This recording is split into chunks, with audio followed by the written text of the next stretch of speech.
मैं जो बोलूंगा सच बोलूंगा, सच के सिवा कुछ नहीं कहूंगा।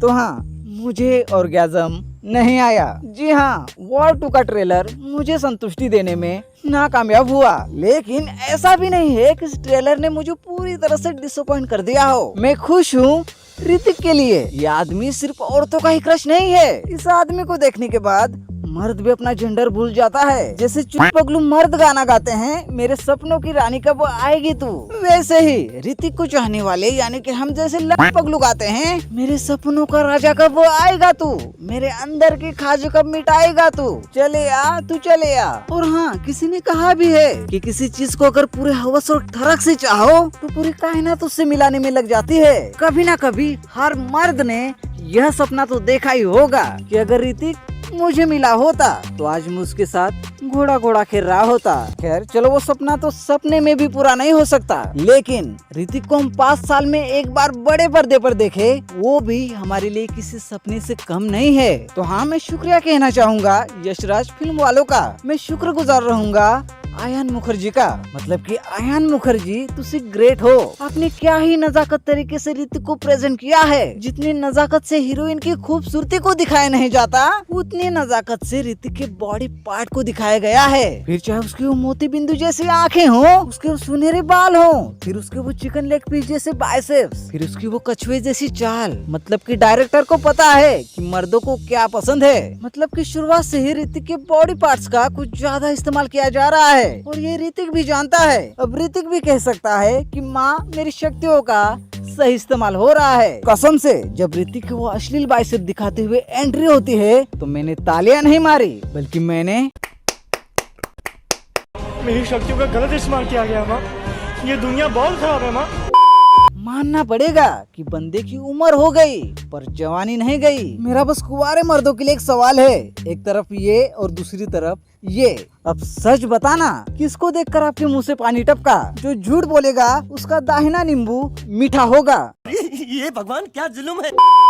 मर्द हो या औरत, जो अपनी खूबसूरती से सबके खड़े करवा सकता है रोंगटे, वो है ऋतिक रोशन। टेढ़ेव टेढ़ेव टेढ़ेव टेढ़ेव टेढ़ेव टेढ़ेव, जो गाने पे डांस करके सबको नाचने पर मजबूर करे, वो है ऋतिक रोशन। जो अपना पिछवाड़ा धोने के लिए 5 नहीं बल्कि 6 उंगलियों का इस्तेमाल करे, वो है ऋतिक रोशन। जिसका नाम सुन के कंगना रनौत भी गाना गाए, बोली चूड़िया बोली कंगना, हाय मैं हो गई तेरी साजना, वो है ऋतिक रोशन। तो हाँ, ये कोई सीरियस वॉर नहीं होने वाली है, ये ऋतिक वाली वॉर जो होगी एकदम स्टाइलिश वॉर। इन तीनों का इस मूवी में यही मुकाबला होगा कि कौन कितना ज्यादा अपने शरीर की नुमाइश करेगा। हम सबको पता है कि यहाँ हीरो की 20 बार स्लो मोशन में 6 पैक दिखाते हुए एंट्री होगी। कियारा की पीले कलर की रूपा अंडरवेयर में 10 बार एंट्री होगी। एनटीआर की वीएफएक्स वाली बॉडी दिखाते हुए 2 बार एंट्री होगी। मतलब कि यहाँ वॉर कम फैशन शो वाली हरकतें ज्यादा होंगी। यहाँ वीएफएक्स वाली जवानी, सीजीआई वाला पेट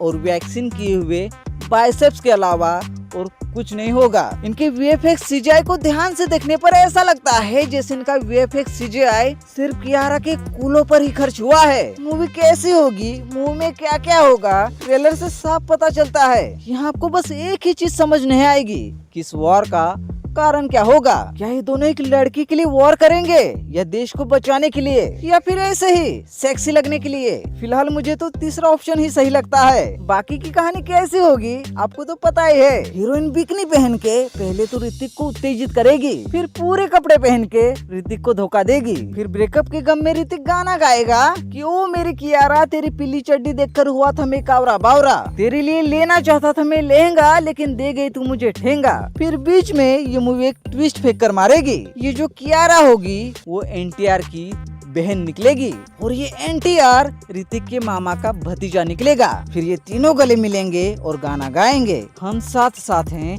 हम साथ साथ हैं। फिर क्लाइमैक्स में ये बड़े मियाँ छोटे मियाँ और सौतेली बहन के साथ मिलकर दुनिया को बचाएंगे। फिर अंत में हाथ में पिस्तौल लिए सलमान या शाहरुख आएगा और कहेगा पिक्चर अभी बाकी है मेरे दोस्त, और यहीं पर पिक्चर का दी एंड होगा। किस भाई ने बनाई ये पिक्चर?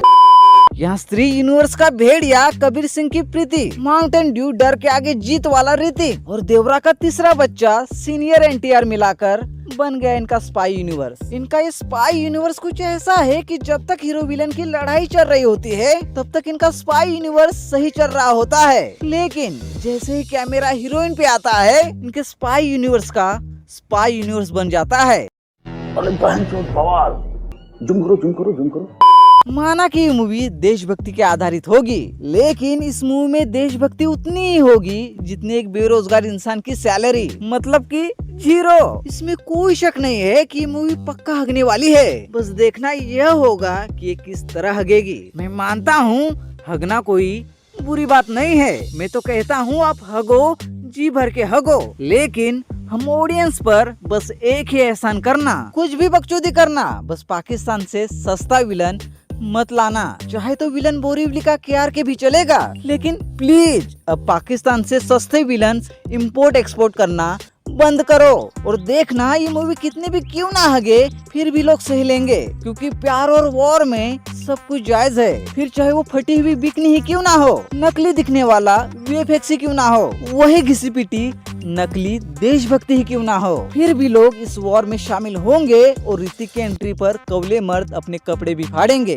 खैर वॉर हो या इन दोनों का भरत मिलाव हो, मुझे इनसे कोई लेना देना नहीं। मुझे तो बस ऋतिक और NTR का बीच समुद्र के किनारे टूटे हुए घुंघरू गाने पर डांस देखना है। तो हाँ, अंत में बस इतना ही कहना चाहूँगा, माना कि उम्मीद पर दुनिया कायम है, लेकिन ये सब देखने के बाद इससे उम्मीद लगाना बेकार है।